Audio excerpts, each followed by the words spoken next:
Across the world, there's roughly 195 mostly internationally recognized countries. But within more than a dozen of these countries, from Mexico to the Congo to Yemen and to Myanmar and more, there are literally hundreds of rebel groups operating as well that the world map doesn't often show, each with their own agendas, and each with their own territory they exert some kind of control over. They range in size from small-scale local insurgencies like the Lord's Resistance Army in Uganda led by Joseph Kony, up to large-scale threats to the entire government and order like the Houthis in Yemen or the Free Syrian Army in Syria. And then, sometimes as in Afghanistan, a rebel group like the Taliban can eventually succeed in overthrowing the government entirely and becoming the new regime who operates the state. But what's fascinating is that regardless of the size, the scale, the location, the goals, or the ideology of all these different groups, it always turns out that there's one thing about them all that nearly always remains the same: the primary way they all make money to continue funding their operations. There are plenty of lucrative methods to choose from, like taking donations from sympathetic donors abroad, stealing resources like oil and rare earth elements and then selling them to buyers who don't ask too many questions, selling and transporting illegal drugs, kidnapping and ransoming journalists, government officials, Westerners, or other people who are perceived to have cash, or, in a very creative method utilized by rebels in Somalia, opening up a criminal pirate stock exchange that anyone can theoretically invest in. In the town of Haradhir, roughly in the center of the Somali coast, the Wall Street Journal reported back in 2011 that there were around 70 maritime piracy operations listed on the town's pirate stock exchange. Geographically, the Somali coast is well positioned nearby to the Gulf of Aden, a body of water that all vessels have to pass through as they enter or exit from the Suez Canal further to the north in Egypt, which is the primary trade route for everything traveling between Europe and Asia. As a result, some of the most valuable cargo in the world flows on ships traveling right next to Somalia.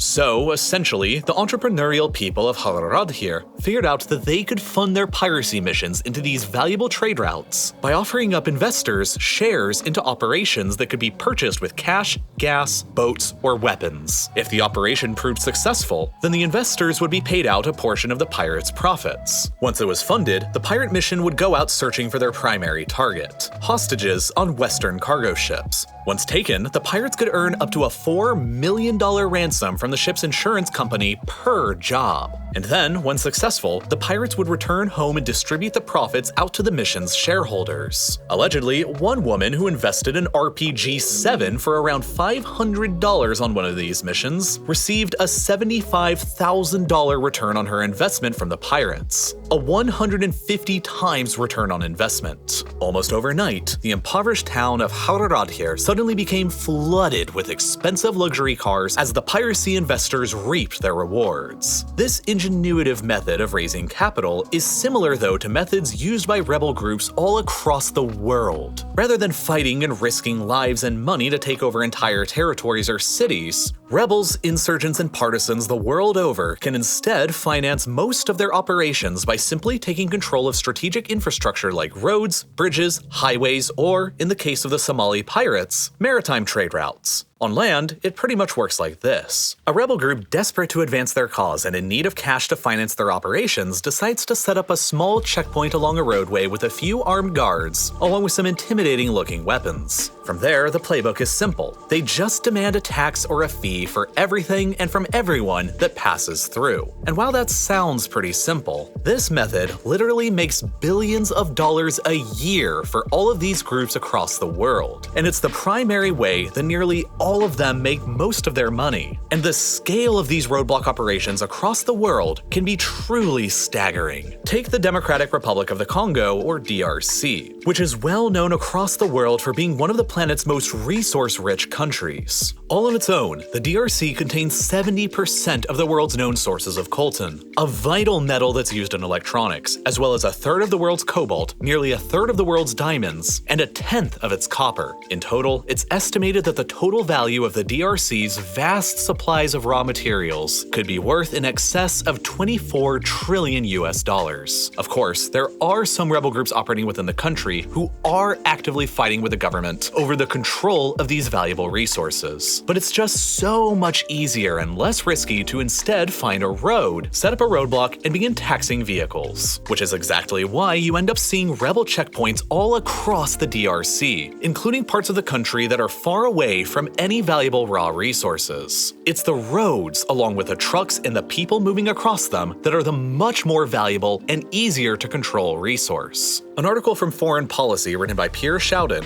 a senior researcher at the Danish Institute for International Studies, accurately mapped out more than 800 of these roadblocks across just 2 provinces in the DRC, North and South Kivu. That translates to roughly 1 checkpoint every 10 miles that people have to pass through, and in total, they bring in an estimated $50 million a year for the various rebels of the DRC, with around 120 different rebel groups operating such checkpoints and roadblocks across the country. The DRC is a prime example of a fragile state, where the government hardly controls its own territory. In reality, on the ground, control of roads and highways are shared and disputed with these 120 different rebel groups, and the DRC is hardly the only example of this. Over in Central Asia, Afghanistan has been mired by conflict for decades, and the geography of the country is perfect for rebels to set up roadblocks at strategic choke points. The entire country is covered by mountains and is therefore dominated by a single, circular highway that connects all of Afghanistan's major population centers together, and is pretty much the only path available to move between them. Therefore, it's incredibly easy for a group to set up a roadblock somewhere on the highway between Kabul and Kandahar, Afghanistan's 2 largest cities, which is exactly what's been happening here now for decades. During the Afghan Civil War, there were hundreds and hundreds of checkpoints and roadblocks set up all over the country by tons of different rebel groups and factions, which is partially how the Taliban first emerged to prominence during the 1990s, because they were vowing to destroy all of these illegal roadblocks that were getting set up by other rebels, which obviously easily and quickly won them the support of the Afghan truckers and traders, who became some of their most loyal and fanatical supporters. However, it wasn't long before the Taliban too learned how raising money through this method was just too easy, and pretty much beat every other option. So today, it's estimated that there are somewhere around 10,000 checkpoints and roadblocks set up all across Afghanistan. One of the country's most important routes from Herat to Kabul alone is estimated to bring in the Taliban nearly $200,000 a day from fees and taxes they collect. The same situation is largely true of Iraq, where all of the main roads are completely littered with roadblocks that finance fighters all across the country. And in true rebel entrepreneurial spirit, many of these rebel groups and factions inside of Iraq will literally lease the rights to operate certain checkpoints and roadblocks from the Iraqi government itself. And the same kinds of situations are taking place right now across Syria, Yemen, Myanmar, and Somalia, which is all around sort of the prime innovator space in the armed rebel financing sector. Al-Shabaab, a militant Islamist group operating within the country, has of course set up loads of their own roadblocks and checkpoints throughout the territory inside of Somalia that they control. But what separates them from other groups is that they'll make truckers pay taxes at only one of their checkpoints once, and then give them a sort of certificate that grants them safe passage through all of the other Al-Shabaab checkpoints in the country. And then, in order to make sure that the truckers stick only to their own routes, they'll just constantly attack all of the other routes that they don't control in order to ensure that all of them stay dangerous, while continuing to ensure that theirs remain open and safe. One of the greatest misconceptions in most modern conflict zones, and especially those controlled by rebel groups, is how, so often, the news will show territory they supposedly control in huge swathes. But in reality, as we've discussed, that's not really how any of this works. Most rebels, insurgents, or partisans only care about controlling the roads, and they're usually not really interested in the surrounding empty deserts, jungles, or mountains when there's no financial incentive there. The trade routes hold all of the value, and looting and pillaging them is where the money really is at. And to make matters even worse, Western companies and businesses are often just perpetuating this entire problem. Through nearly all of these checkpoints, everything is taxed by the rebels who control them, and that includes, well, everything. And it doesn't exempt Western companies or aid organizations. In order to get around the stigma of paying money to armed, violent rebel groups in developing countries, these Western companies and aid organizations usually pull off a sort of loophole. They just don't pay the checkpoint taxes directly themselves. Instead, they'll hand off their logistics operations in these regions to local companies who charge them a flat, upfront fee for all of their services, with all of the checkpoint taxes already priced in. That way, Western companies and aid organizations can claim that they simply don't really know what's going on in their outsourced logistics. It enables them to turn a blind eye to the rampant practice, and people in the West will generally never hear about it. Unless, that is, you're watching this video right now.